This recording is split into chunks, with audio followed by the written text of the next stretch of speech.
doa Kangjeng Nabi, ya Allah selesaikan jelema eta. Masya Allah, bukti selesai. Ulah disangka ieu doa urang ka ahli kubur teu datang. Muhammadiyah nyaritakeun doa urang teu datang. Tah doa Kangjeng Nabi masih keneh hariruk selesai jelema. Bejakeun di Bukhari aya ka Muhammadiyah tah beusi aya Muhammadiyah nanyakeun. Bejakeun. Beusi aya Persib ngomong. Persib. Oh, Persib. Beusi aya Wahabi. Cenah doa teu datang. Doa teh ulah-ulah kanu maot nu hirup bedatang. Beusi teu percaya Habib Rozak dilatih heula ge. Urang doakeun ku ari. Nanti dulu cek Habib Rozak. Istri masih muda. Tah. Doa datang. Geus loba carita doa datang. Paeh lah eta. Nah ieu mah kasimpulanna mah makhluk Allah bage ciciumanana aambeunana nu sakitu hebatna. Sakitu hebat teu kacium. Ku gajah ku ari lamun aya gajah ka dieu geus urang mah aman si ieu geus diwakofkeun ku aing los gajah tah los kaembeu ku gajah nu mantak lain gajah bae lain maung bae urang lamun keur leutik ngarusak tawon ku urang dirusak dikeprak tawon teh neangan ka jelema nu ngarusakna ngarendeng 10 jelema nu ngarusak jeung nu teu ngarusak mah aman-aman bae tawon nyahueun tawon set ka ieu aman set ka ieu aman set pas ka Jependi noh ini biang keladinya nih beak ku tawon beak cek ka Jependi ja aing mah teu pernah keur leutik sia pernah nyahueun tawon keur leutik ya diancem bae nya mah diancam tawon eta beak tawon. Nah iyalah makhluk-makhluk Allah. Urang nyebrang ku ari ka malaikat emang teu boga aambean ketika urang cicing di kamar maca Quran cicing urang di mushola maca Quran zikir tasbih malaikat ngambe seungit amat ya aduh Habib Ahmad seungit amat sebab maca zikir nu ieu aduh seungit amat harum maca sholawat pas Haji Pendi cak malaikat hangru amat bau karung goni cenah ieu mah nyaun malaikat maun malaikat Masya Allah karim malaikat eta di urang ngambe ketika aya Al-Qur'anan seungit cek malaikat ketika aya zikiran seungit cek malaikat ketika aya tasbihan seungit aya zikir-zikiran di awak urang makin ikhlas makin seungit makin ikhlas makin seungit malaikat apal moal saliru kumaha cenah kiai lamun urang ngawirid pelet il qala Yusuf li abihi ya abatin pagawean santri tolol santri lain ngaji amil ini ro'aytu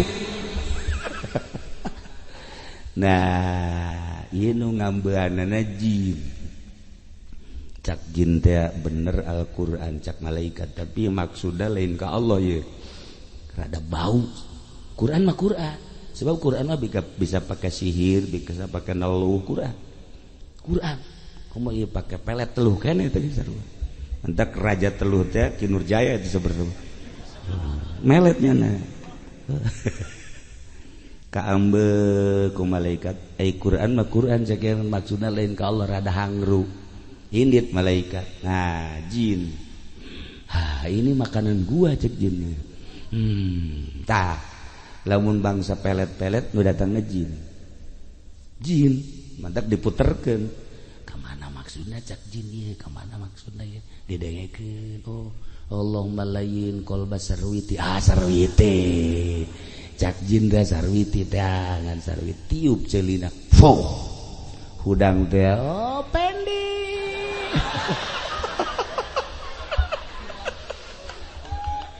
atuh da eta ulin jin eta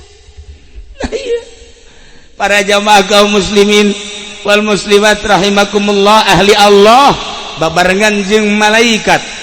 Lantaran aambeunana kaambe ku malaikat, jelema nu teu eureun-eureun maca Al-Qur'anul Karim bareng jeung malaikat. Jelema teu eureun-eureun zikir ka Gusti Allah, malaikat anu ngabarenganana. Jelema teu eureun-eureun maca sholawat, malaikat nu ngabarenganana. Jelema teu eureun-eureun dunia, jurig nu ngabarenganana. Mantak boro-boro malaikat kula kadi hangru. Boro-boro malaikat kula ge hangru. Ka ambe. Pahawa. Ka ambe. Asana hangru apa cule gitu mah. Emang rada pantasnya nama culean. Iya teh hangru, Masya Allah karim. Nah iya. Jadi jelema anu sering maca Quran bareng jeung malaikat, ngambe malaikat, seungiteun malaikat, zikir seungiteun malaikat, sholawat seungiteun malaikat, bahkan laporan sholawat nah bentuk jadi malaikat. Bebeda ka Kangjeng Nabi. Ketika orang maca sholawat langsung ke Kangjeng Nabi. Assalamualaikum ya Rasulullah. Saha ieu abdi sholawat. Sholawat saha? Sholawat aja pengen dipaingan hideung sia. Emang kunaon kitu ieu kula jadi hideung. Maksud sia maca sholawat naon? Supaya karung laku. Teu eureun-eureun sia ti ngongorak, tolol cak Kangjeng Nabi teu boga kaisin sia. Cerekan ku Kangjeng balik deui sholawat ka dieu. Nampiling Kangjeng ngambah aja pengen goblok sia. Kula aing dibalikeun deui. Sholawat sing lurus ka Gusti Allah. Nah, ieu keur hirup keneh seperti gitulah. Mantak lamun diteruskeun ieu lalakon diteruskeun. Assalamualaikum warahmatullahi wabarakatuh.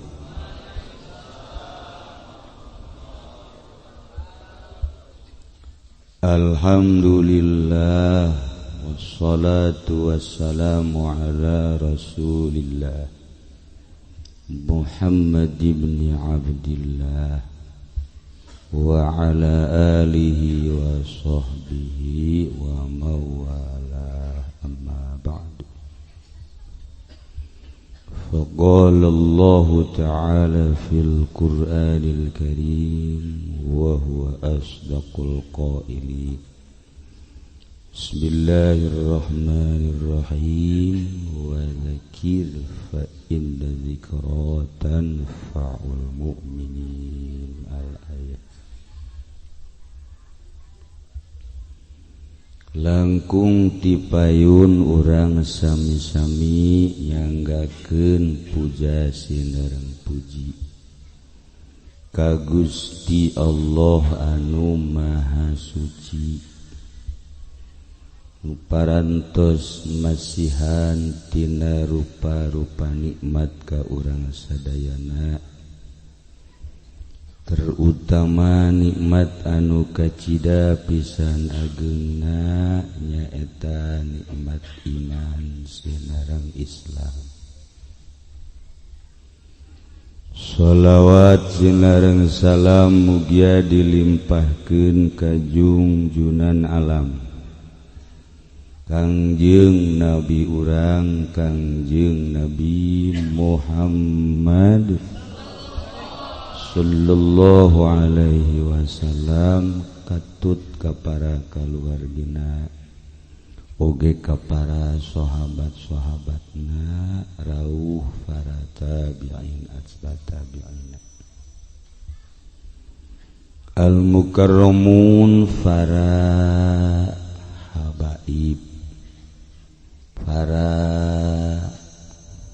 kiai, para tokoh masyarakat, para cewek-cewek. Mudah-mudahan urang kabehan aya dina ridho Allah Subhanahu wa ta'ala. Bil khusus pisan ka alo simkuring Kiai Haji Fudoli nu alhamdulillah dina saat ieu anjeunna ngumpulkeun urang menta doana jang almarhumah Ibu Ummu Kulsum jeung Habib tercinta, mudah-mudahan ngocor ke Habib almarhum Habib Rozak.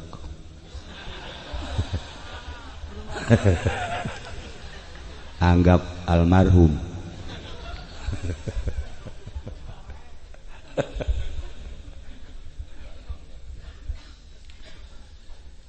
Kalayan inayah ti Gusti Allah, alhamdulillah teu disangka-sangka bakal loba makhluk di dieu.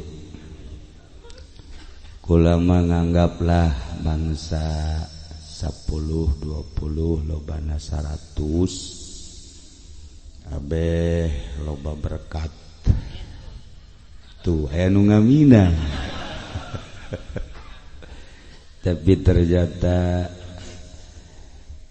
ketingali di dieu sanajan lain jelema kabeh loba ieu anu kadeuleuna mah meureun marake kopiah ieu jeung marake tiung atuh ngaranna mah sagala muhsin soleh mukmin padahal jerona mah buah bayawak buat teuing atuh komo ieu mah geus maklum tah mata.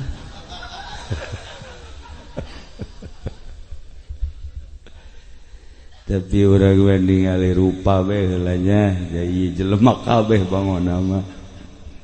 Mudah-mudahan urang dianggap jelema. Anu hese ge horenganan ngajelemakeun jelema. Hese jasa. Mudah-mudahan wasilah haul Ibu Ummu Kulsum urang jadi jelema. Padahal sim kuring tadi geus amanat ka Haji Fudoli loba para habaib geus bae para habaib sim kuring mah penghadir insyaallah ngadoak. Tapi ternyata atuh haju dititah lah atuh terus bae jameureun ngahijina ge jeung lain jelema ieu hajuan komo ieu mah atuh tawa setengah jelema.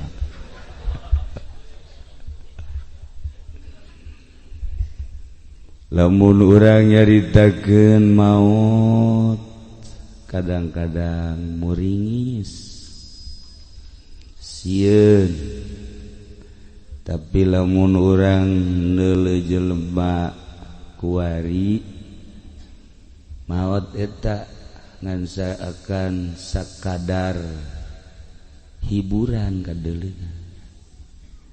Sebab bangun teu sarieun jaka paeh. Maksudna dirimpak doang ya. Ai di pasar Kemis mah di pondok tahu geus leuwih parah. Lebih parah. Sigara de urang ge sarua bakal paeh. Malah tadi geus disebut hirup ge geus di almarhum Habib Rozak almarhum.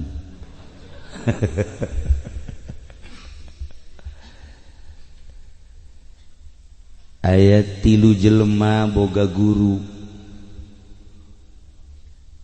guruna guru mursyid tiluan nyana belajar ibadah saenggeusna dididik syariat mulai kuari dek berangkat ka Allah henteu sebeuheun ibadah di lembur di kampung hayang kaleuweung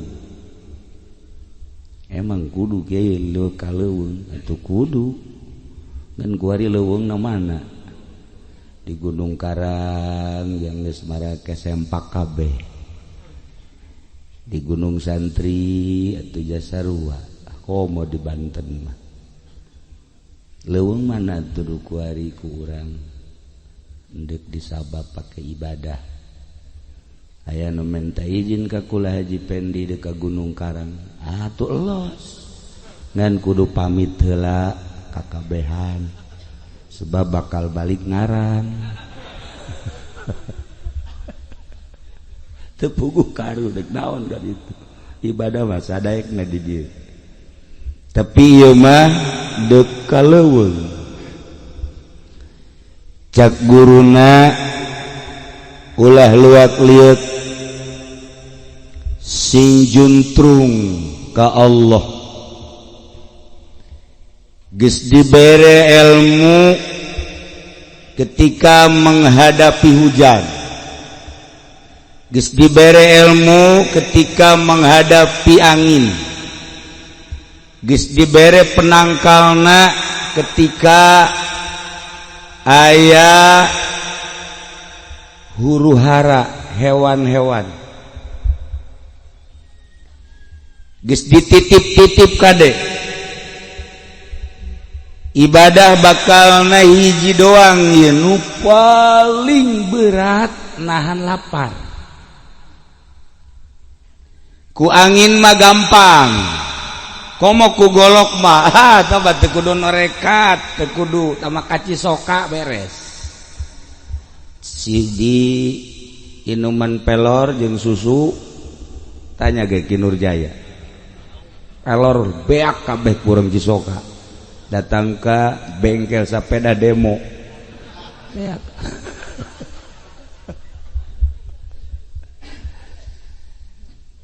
tapi nu paling berat lapar cak guruna sanajan lapar sapoe dua poe tilu poe saminggu tahan insyaallah moal kukumaha akhirnya berangkat nutiluan ka gunung kaleuweung ibadah di leuweung mantep sorangan bae mantep kan di leuweung mah eueuh TV eueuh internet teu pernah WA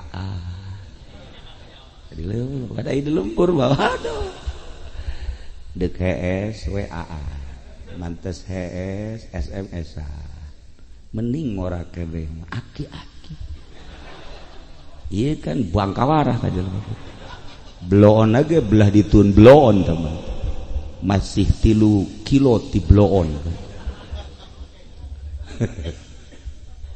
nah, tenang jadi nu endek ibadah ke Allah mah neangan nu tenang sepi mantap pondok pesantren salaf mah neangan tempat nu sepi ai pondok pesantren modern mah neangan nu rame sebab tujuanna beda pondok pesantren salafiyah mah deuk ka Allah neangan nu sepi pondok pesantren modern mah deuk ka makhluk neangan nu rame beda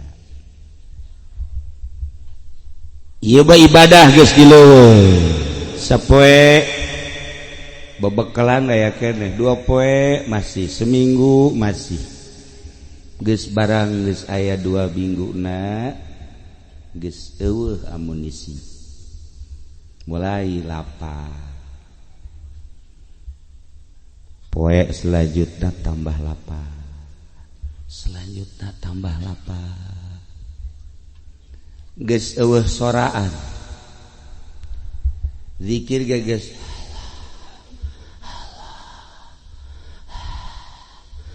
Habib Rozak mah seubeug ge geus almarhum maca Yasin ge teu tamat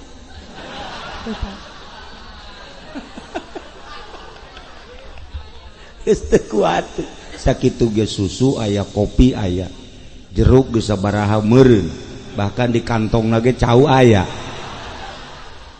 Yasin teu tamat buang kawara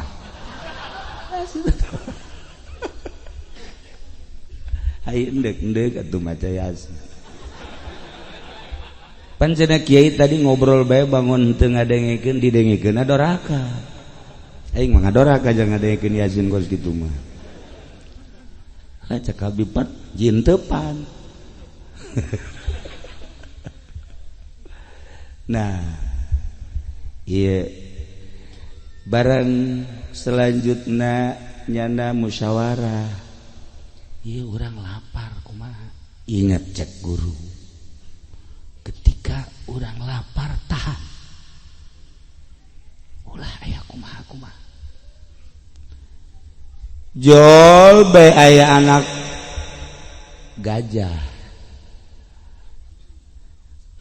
gajah liwat menel orang masuk nyebut di segede menel batu gede eta menel anak gajah sebenarnya alah cenah aing dibere segede menel baheula keur leutik dirimpak kos kitu eta sia mere ka aing segede menel teh gede eta musyawarah tiluan daripada orang korban lapar mending orang pencit orang dahar cak nusa orang inget cek guru ulah kajian lapar ulah kuat engke ketika orang manteng ka Gusti Allah bakal dibere kekuatan lamun kecenderungan orang kana dahareun orang bakal lapar lamun urang cenderung nahate 100% kanu bogana ka Gusti Allah sanajan engke lapar dibere seubeuh tapi lamun pikiran urang kana dahareun urang pasti lapar bae pikiran urang kana inuman urang pasti dahaga bae tapi ketika pikiran urang manteng ka Gusti Allah dahaga lapar paring sapoe 2 poe kadituna ku Gusti Allah bakal dibere seubeuh atau panca kanjeng Nabi abitu inda rabbi kaula cicing di Gusti Allah Masya Allah cak kanjeng Nabi yut'imuni wa yashrabuni Gusti Allah mere dahar ka kaula mere nginum ka kaula apa Gusti Allah nyuguhan sangu ka kanjeng Nabi apakah nurunkeun korma ka kanjeng Nabi teu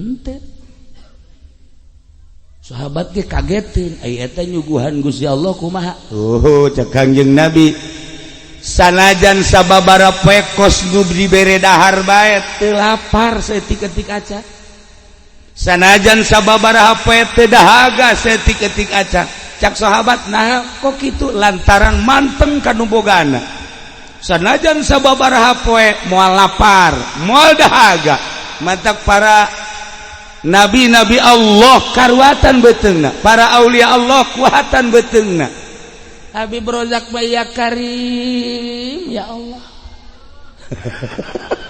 ngajoaknya nah komo ieu mah geus dicaritakeun dia bae biangna ieu mah lelempangan jeung kula asalnya teu ngomong bae berarti geus lapar asal geus ditanya cicing bae naon cicing bae wah ieu asana kudu digotong ibu budak lapar konsep deka Allah mantengkeun bakal dibere seubeuh lamun pikiran urang kana dahareun lapar bae lamun pikiran urang kana inumun lapar bae dahaga bae ketika manteng ka Allah moal jeung teu aya kok mau saya tikmat hayang mun loba boleh dijual nah musyawarahnya na cek lusa urang ulah mantengkeun ka Gusti Allah cek lusa urang coba maning urang pencit bae lah cek lusa urang deui geus urang pencit bae urang dahar daripada urang kalaparan ih cek lusa urang inget guru urang ulah nusa urang mempertahankan ulah nusa urang mah tetap nuduaan pencit guys maneh mah rek ngadahar rek henteu pokona mah kami mah 2 anak dipencit bayi mah akhirnya anak gajah dipencit aju digarah didahar alhamdulillah seger begitu pentingna zikir anu ngadahar anak gajah mah kuat maca Quran kuat zikir kuat anu lapar mangan gitu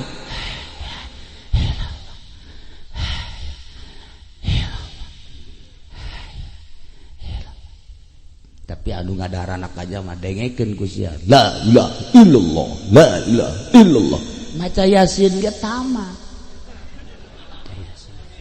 lantaran sebebeteungna ha eta jadi ngahina teh cak aing ge dahar bae ulah datang ka teu ngadahar nu saurang mah tetep henteu aing mah cak guru aing ulah-ulah henteu tapi da kasihan teh ibadah moal kuat kos kitu tah ibadah maca Quran matana geus teu bisa kiceup yasin wal qur'anil hakim innaka laminal mursalin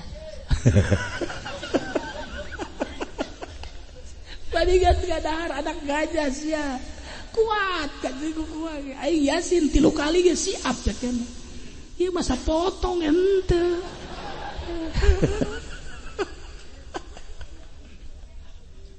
Masya Allah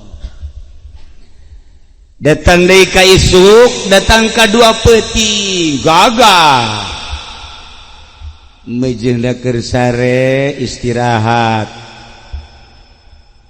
jang engke peuting sekitar 2:30 qiyamul lail keur mejeunna ngedeng jol aya indung gajah kukurubusan indung gajah neangan anak gajah nyana sare ngabaris tiluan silih toel aya gajah ih cak dosa urang atuh aing mah teu boga salah tenang bae sanajan gajah ge emang nyahoeun nya ih atuh coba bae cak dosa urang ieu urang kumaha atuh mal kumaha aja mal nyahoeun ieu sapira gajah bebe jadi kan dosa urang ieu kumaha bang ji atuh aing mah ngadahar henteu mulai tenang tanyana teh nu teu ngadahar mah ieu teh aing mah tenang boga salah henteu naon henteu cenah keur wejena silih toel gajah datang kadinya mimiti nyiuman ka anu teu ngadahar anak gajah teh ti mimiti jempol sukuna tulalena geus dikitu-kitukeun bae dicium datang terus ka dengkulna datang ka pingpingna datang ka bujak terus datang ka sirana balik deui ka suku tangga salamet mulai kanu kadua ku hari dicium dicium deui beteungna dicium cicing bae teh loba beteung sat dicium wah tulalena langsung dipasang diangkat ka luhur dibantikeun ka handap bah tulalena dipasang deui angkat ka luhur bantikeun deui cak anu katilu aing nasibna kumaha ieu sabuk buah ting moal aing mah paeh nu kadua tinggal bagian katilu geus aing macenah hendak maca Quran bae ka Gusti Allah a'udzubillahi minasyaitonir rajim bismillahirrahmanirrahim yasin wal Quran yasin gane asa nu mal tamat yasin mulai gajah kadinya deui ciuman henteu kungsi datang ka luhur datang ka beteungna doang dikucek-kucek beteungna langsung ditincak ku gajah blak betus terus digulang gaper ku gajah paeh dua selesai geus ajur gajah inding ternyata horenganan gajah ge boh ga aambean ketika jelema ngadahar anakna gajah nyahoeun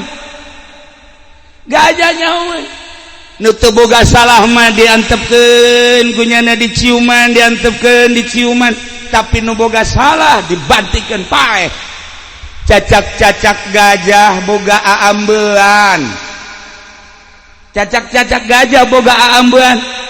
sok inget ka dongeng Kangjeng Rasulullah waktu anak Abu Jahal dek berangkat ke Syria dek dagang nyana nyaci maki Kangjeng Nabi heula hayang puas ka Kangjeng Nabi ngahina ka Kangjeng Nabi sageus ngahina ka Kangjeng Nabi langsung berangkat memeh berangkat cak Kangjeng Nabi mudah-mudahan ku Gusti Allah jelema eta diselesaikan sakitu doang kadenge kunyana bebeja ka Abu Jahal kumaha tadi ngomongna Muhammad yang ngomongna cenah mudah-mudahan diselesaikan waduh nu geus Muhammad mah tilok melenceng gitu omonganana waduh sia kumaha nasibna nya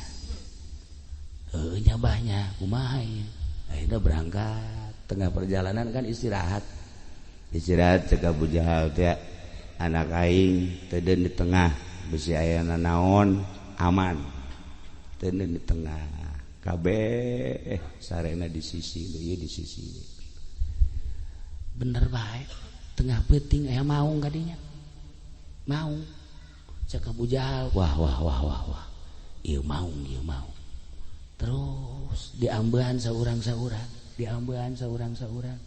pas diambean belah ditu pas kebenaran anakna diambean calanga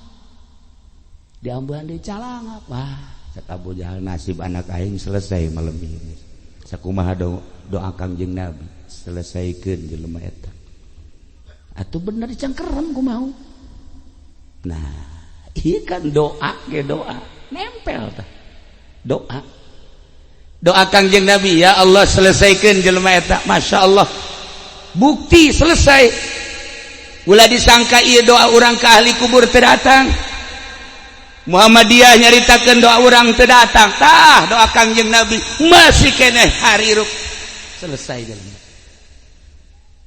bejakeun di Bukhari aya ka Muhammadiyah tah beusi aya Muhammadiyah nanyakeun bejakeun beusi aya Persib ngomong Persib beusi aya Wahabi cenah doa teu datang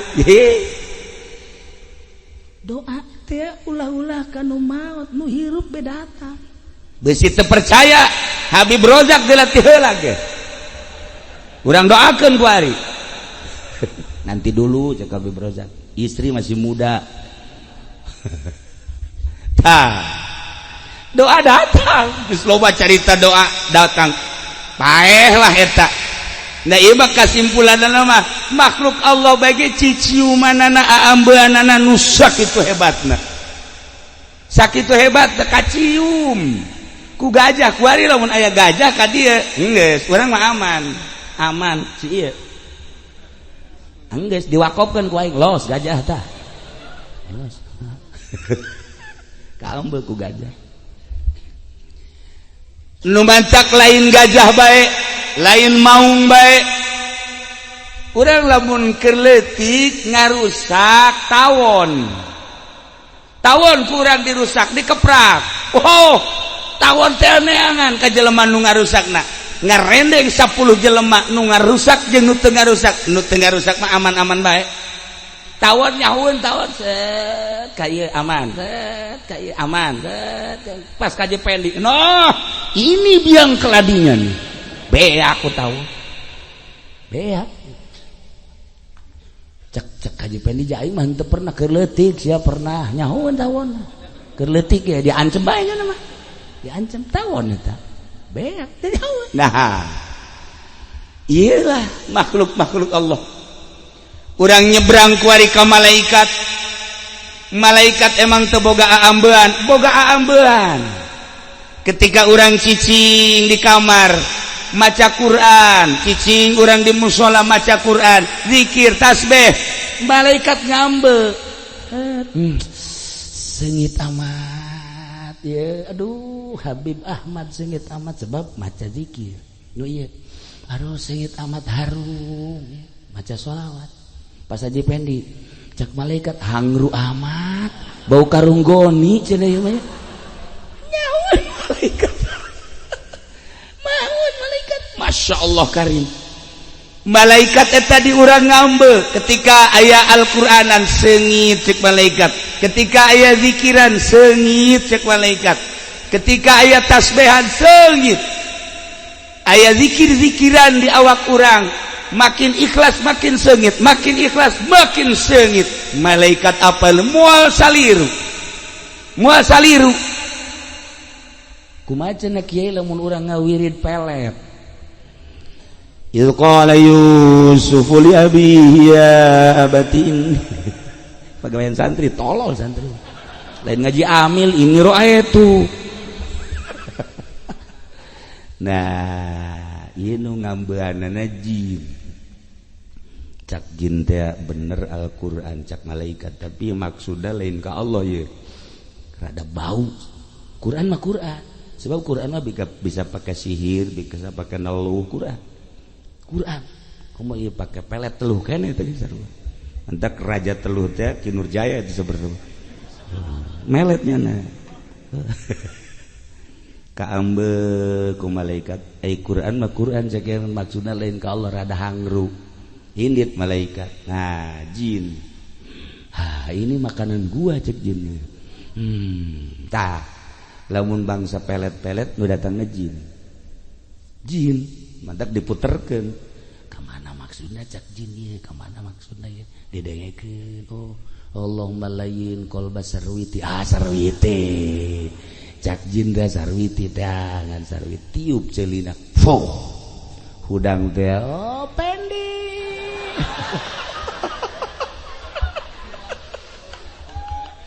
Atuh da eta ulin jin eta. Nah iya. Para jamaah kaum muslimin wal muslimat rahimakumullah, ahli Allah babarengan jeung malaikat lantaran aambeunana kaambe ku malaikat. Jelema nu teu eureun-eureun maca Al-Qur'anul Karim bareng jeung malaikat. Jelema teu eureun-eureun zikir ka Gusti Allah, malaikat anu ngabarenganana.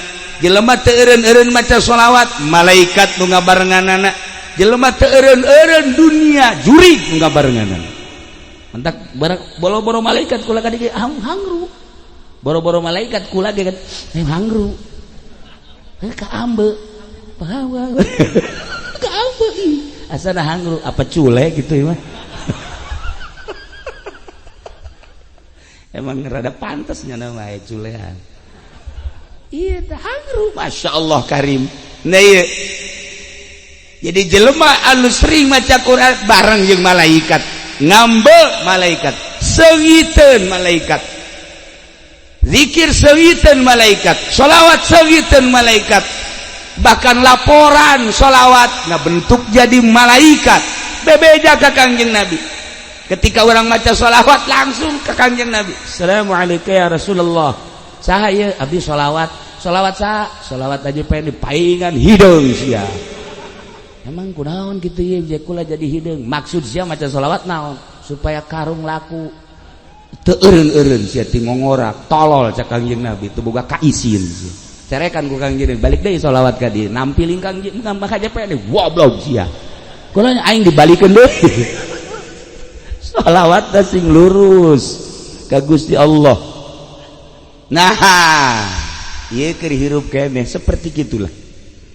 Mantak lamun diteruskeun ieu lalakon diteruskeun makin ikhlas makin hebat, makin ikhlas makin hebat. Urang bisa naik ke langit cak Kangjeng Nabi.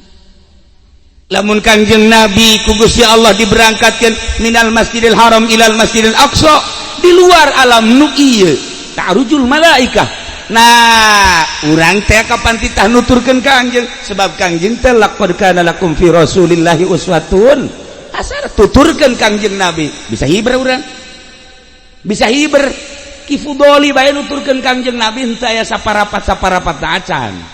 Lah saparapat boro-boro saparapat 1% ge henteu cenah nuturkeun Kangjeng Nabi ngomong doang.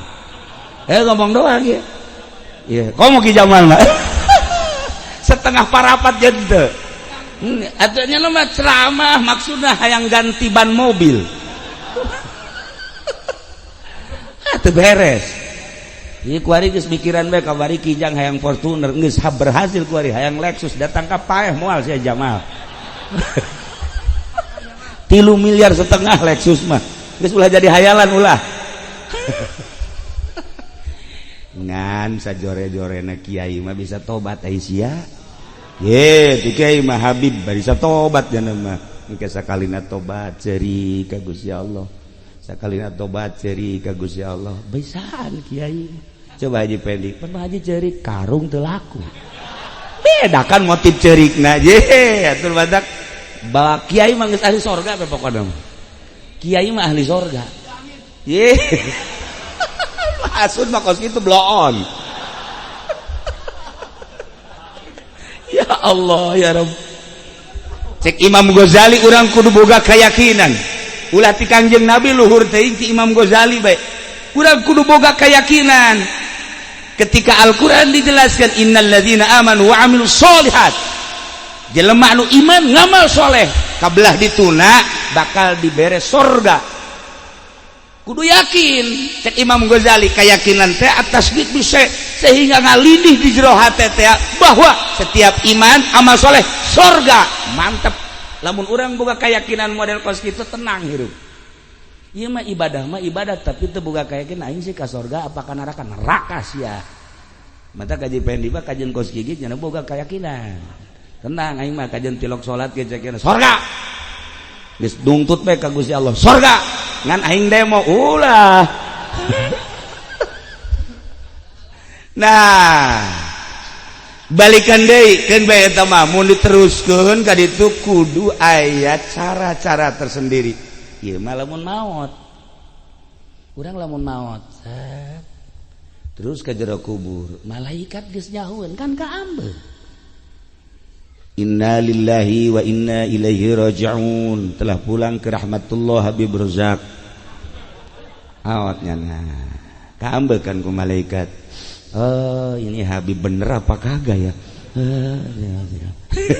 Ka ambeun nya. Terserah Habib dah, bener jangan enggaknya serah dia dah. Saya mah cuma ngomong aja. Inna lillahi wa inna ilaihi raji'un. Haji Pendi bae malaikat ngambek bau karung goni segini. Bau kredit segini. Bau kaambeun ku malaikat sing hade nu mantak urang teh sebenarna mah titah nyebutkeun ka mayit supaya bagus. Kumaha mayit bagus, bagus. Kumaha mayit bagus, bagus. Emang malaikat bisa katipu moal. Dumal katipu. Malah malaikat bingung. Tadi dibagus-bagus. Jaka ambeun aku aing hangruk kieu cenah. Pan dibagus-bagus. Salajan aya dongengna ieu keur carita hakikat da malaikat tetep ngambe. Tetep ngambe. Kaambe ku malaikat urang di jero kubur emang teu kaambe. Begitu Kiai Haji Jamal maot langsung kaambe. Teu bagus henteu nama ceknya ieu. Cek malaikat rada teu bagus sarojeng Ki Fudoli. Teu beres segini. Ngan aya bagus da setik. Hai setik. Kadang-kadang magahan ngaji keur capek ge lah. Pandai keur capek mah nya maksakeun karena Allah. Pandai diundang mah kitu karena duit. Beda kan? Dibanding-banding ku nya nu karena Allah jeung karena duit rada menangan nu karena Allah. Tah eta untungna setik. Kan dibandingkeun ge tah mana nu karena Allah na mana nu teu. Tah, ieu kaambe ku malaikat. Masya Allah. Lamun gajah bisa ngambe, lamun maung bisa ngambe, lamun tawon bisa ngambe, lamun malaikat bisa ngambe, atuh komo Allah. Naha urang teh ieu lengah amat teh asa didelekeun ku Gusti Allah. sehingga berani amat orang nonton TV sadaekna, berani amat orang SMS-an ka jahe. Ikan glonit ku pamajikan mah ku pamajikan disumput musik aya hawan. ku murid Haji Jamal ge sering murid. Ini mah rahasia khususon ila ruhi cek ayeuna. Gusti Allah moal bisa disumput-sumput Haji Jamal. Ya ada ya. HP boga 3 Haji Jamal. HP nu hiji jang paranti undangan, nu hiji deui jang paranti keluarga, nu hiji deui khususon. Ya Allah ya Rabb. Nah ieu cerita malaikat ngambe atuh komo Gusti Allah nu maha segala-galana. Lamun urang boga keyakinan urang ditinggalikeun ku Gusti Allah, didengekeun ku Gusti Allah, bahkan lamun urang nyaritakeun tentang roh urang atupan Gusti Allah nyarita wa nafakhtu fihi mir ruhi, kaula niupkeun ka anjeun teh tina ruh kaula, di awak urang teh aya ruh Allah, ruh Kangjeng Nabi Muhammad dibentukeun jadi ruh urang, aya 3 di dinya teh. Ketika dihijab ku Gusti Allah jadi kafir, ruh Allah na nyingkir, cahayana maksudna ruh Kangjeng Nabi na nyingkir, cahayana nu aya tinggal ruh manusiana. Urang mah kulantaran iman ka Allah, iman ka Kangjeng Nabi urang Kangjeng Nabi Muhammad sallallahu alaihi wasallam, aya 3 ruh. Nu mantap urang lamun ngadenge takbir tetep we ngageter. Ndek takbir naon bae? Ndek takbir naon bae? Takbir lebaran Allahu akbar Allahu akbar Allahu akbar la ilaha illallah wallahu akbar. Langsung munigak bulu urang komo awewe mah hajut ceuri ngalengis. Tanya neng kunaon ceuri can kabeli selop. Siapa? Takbir teh kena selop goblok teh coba. Emang dirimpak mah bloon kabeh. Takbir kelain ka Allah ka selop memang. Mana geus sapoe deui lebaran can kabeli kutang jabe. Bloon. Komo ieu mah ieu. Atuh geus cerik we nya. Lawan laku 10 poe ka dieu jak. Tapi tetep ketika perang mah komo urang ngadenge demo bae kamari. Allahu Akbar. Mun digak bulu. Kafir teh ngadenge Allahu Akbar sieunun. Allahu Akbar sieunun kafir. Nyana ge aju nyilip ka urang Allahu Akbar. Milu jeung urang Allahu Akbar teh milu. Lamun kamari cerita Syekh Aziz di Amerika murigak bulu urang. Di Amerika mah perzinahan teh geus sebagai makanan biasa. Eueuh haram di Amerika mah. Dianggap satu kebutuhan. Lamun urang lempang, aya awewe di ditu, urang hayang, awewena daekeun, geus tinggal neangan tempat bae. Di Amerika seperti kitu. Eueuh bahasa haram, eueuh bahasa muhrim, nu penting saling membutuhkan. Iyalah di Amerika. Nyana guru besar di ditu teh. Guru besar ditawaran unggal poe ku awewe Amerika. Kapan lagi cek nyana? Saya membutuhkan Anda. Apabila Anda membutuhkan, yuk. Waduh, cek Syekh Aziz, makanya nggak rilis kan gitu. Mun bangsa Kiai Haji Jamal, wallahu a'lam. Wallah. Atuh di dieu ge bebejan ndek ceramah 2 poe korenganan. Keur ieu kuari teu. Eta di Amerika ulamun cerita di Amerika muringkak bulu. Tetapi di tengah-tengah negara anu anti agama, apatis, di tengah negara anu kos kitu kaayaanana, emang eueuh kitu masjid, emang eueuh kitu kiai, emang eueuh kitu anu terus dakwah terus. Nu kula paring muringis cerita manehanana terakhir, saya punya teman saya yang paling akrab dengan saya menghilang dari pandangan saya cek manehanana sekitar 6 bulan. Setelah 6 bulan kembali deui kula ditanya mun cek bahasa urang mah ai maneh tas di mana ieu? Man tas tugas di mana? babaturan kula ka Aljazair, kula diutus ke Indonesia dalam rangka naon? Kristenisasi. Ya Allah. Terus caritanya keayaan di Indonesia. Sageusna carita hasilna kumaha, betapa mudah cenah di Indonesia. Kemudahanna kunaon? Kemudahanna dengan dua. Satu, kebodohan orang Indonesia. Nomor kedua, kebutuhan, yakni fakir, gampang jasa. Dengan diberi, kemudian luluh, ngilu. Ilah dongeng babaturan Syekh Abdul Aziz di Amerika seperti eta. Kuari nu deuk diturunkeun ka Indonesia loba. Nah, mantap nyana khawatir cek nyana, aduh bangsa Indonesia anu kasebut jasa ramah jeung piawaina, kasebut jasa hormatna, kasebut jasa babarianana, kuari deuk diacak-acak.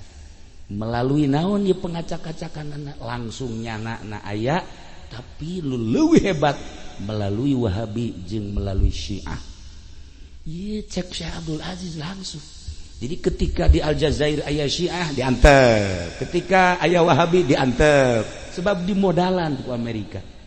Nah iya masa kadar informasi diurang ge hati-hati, geus mulai diurang Syiah ayah, Wahabi ayah. Tapi lamun neuleukeun kieu ye Wahabi gregeteuh. Sogala haul cokna tarolol. Hadisna, Qur'anna segala tiluna, segala tujuhna. Keur ieu Amin Rais gak ulah-ulah ngaharam-haram zarah ka orok-orok zarah. Asal dilarang me ku Muhammadiyah di Indonesia moal bae mudal. Jadi kan dilarang ya kuari. Tahlil-tahlil, kuari haul-haul bermunculan. Bahkan sababaraha pembesar Habib-habib di luhur jeung para ulama deuk ngayakeun haul akbar Syekh Maulana Hasanuddin. Kuari keur dirancang aya sababaraha baib jeung sababaraha ulama anu kuat deuk ngarancang nyieun haul Syekh Maulana Hasanuddin Banten. Tinggal tunggu bae. Lantaran ieu sepi di Banten eueuh haul Syekh Maulana Hasanuddin, eueuh haul Syekh Maulana Yusuf, eueuh haul Syekh Maulana Mansur. Aya mah aya ngan seakan-akan henteu dirasakeun ku kabehan. Tinggal keur diisi khorohan iraha jeung kumahana urang serahkeun engke ka ahli-ahlina. Nah, para jamaah kaum muslimin wal muslimat rahimakumullah, lamun kula jaritakeun tentang cerita Syekh Abdul Aziz, kula mah sok inget cerita lalai teh lalai kalong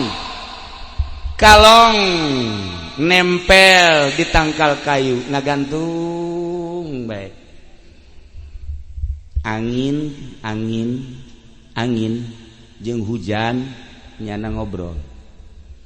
Cek angin teh hey hujan, coba sing gede. Maksudna kalong supaya ragag hujanan lu gede.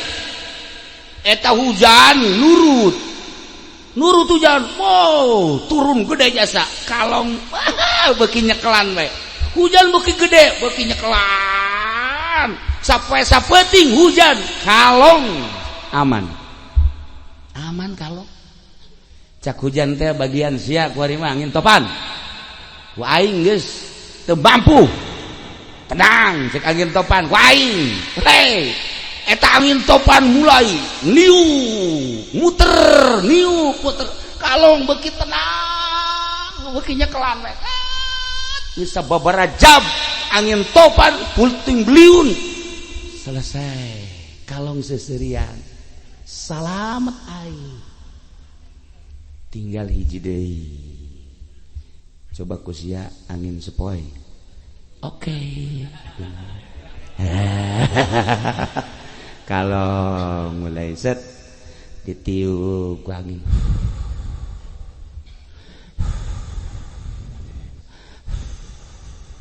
kicep kalau ngegera ditiupan ku angin sepot, mantap, tiis amat, cek ngeunaheun amat, reupes ragam.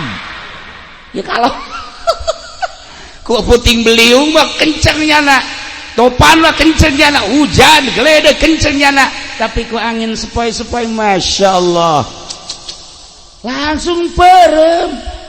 atuh Ki Jamal ge bareng dibere duit ku bupati Peureum hancur ieu kalong raga Ki Jamal ieu Ki Pudoli mah geus diheula geus inting-intingan mah geus da ieu si hade kiai kuat kiai ku angin mah kiai kuat kiai ku hujan mah kiai kuat benturan-benturan tapi ceritana ku angin sepoi masyaallah karim mimiti dibere 3 juta kan awal nama Ki Jamal kan setting kan ulah sok tual toel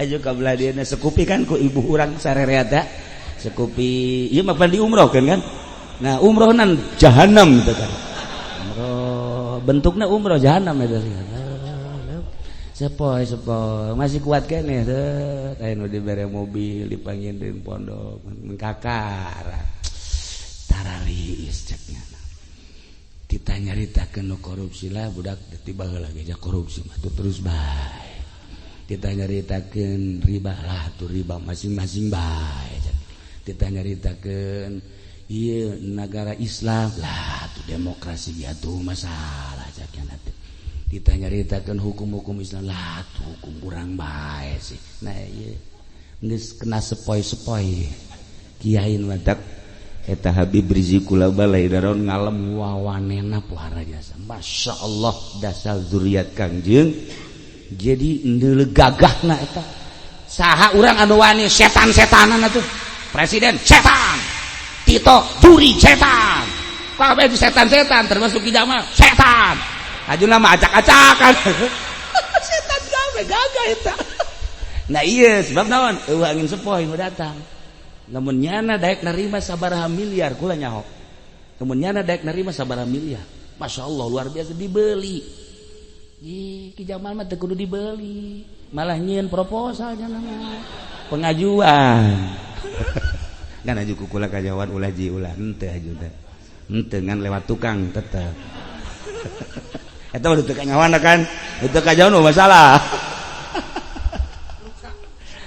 para jamaah kaum muslimin wal muslimat rahimakumullah dicerita ti awal tepikeun ka akhir maksudna lainna naon horenganan hewan ge ngambe juri ge ngambe jin ngambe malaikat ngambe kabeh ngararambe leuwih-leuwih Gusti Allah Subhanahu wa taala tanamkeun di jero hate bahwa Allah neuleukeun urang pelakeun di jero hate supaya jadi tauhid urang merasa bahwa Allah neuleukeun ka urang ketika geus jadi pepelakan bahwa Allah neuleukeun ka urang henteu dinu loba jelema henteu dinu saeutik jelema henteu keur sorangan tetep urang pinuh adab ka Gusti Allah sebab urang asa dideuleukeun ku Gusti Allah lamun eta dipelakeun di jero hate urang bisa ibadah dengan tenang ketika urang maot urang geus boga bekal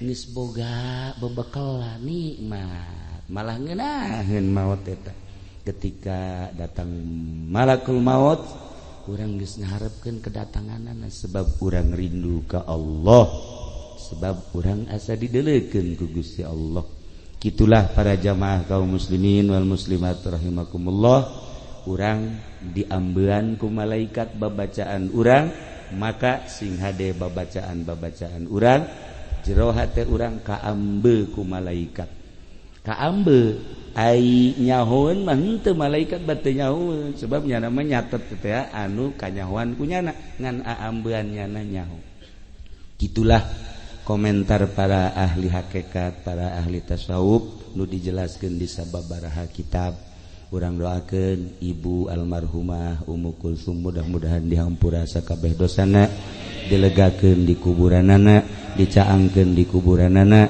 dibere kanikmatan kubur ku Gusti Allah kitu keneh dulur-dulur urang bapak kolot urang arwah-arwah seluruh anu aya di dieu khususna umumna dulur-dulur urang kabehan bapak urang kabehan mudah-mudahan dihampura sakabeh dosana dilegakeun di kuburanana dicaangkeun di kuburanana dibere kanikmatan kubur urang nu masih keneh aya mudah-mudahan urang bisa ibadah bisa cinta ke Allah jeung Kangjeng Rasulullah cinta ka para zuriat jeung para ulama akhir hayat urang husnul khotimah Allahumma shalli wa sallim ala sayyidina Muhammadin fil awwalin wal akhirin wa barik wa sallim wa radiyallahu ta'ala an sadatina ashabi sayyidina Rasulillah ajma'in. Allahumma arham ummata sayyidina Muhammad, Allahumma ajbur ummata sayyidina Muhammad, Allahumma aslih ummata sayyidina Muhammad, Allahumma farrij an ummati sayyidina Muhammadin sallallahu alaihi wasallam. Allahumma anfa'na bima 'allamtana wa 'allimna ma yanfa'una wa zidna ilman wa yaqinan wa zidna ilman wa yaqinan wa zidna ilman wa yaqinan. Walhamdulillahi ala kulli hal wa na'udzu billahi min kulli hali ahli an-nar. Rabbana taqabbal minna innaka antas samiul alim wa tub alaina innaka antat tawwabur rahim. Shalli wa sallim ala jami'il anbiya'i wal mursalin walhamdulillahi rabbil alamin wallahu al-muwaffiq ila aqwamit thariq. Assalamualaikum warahmatullahi wabarakatuh.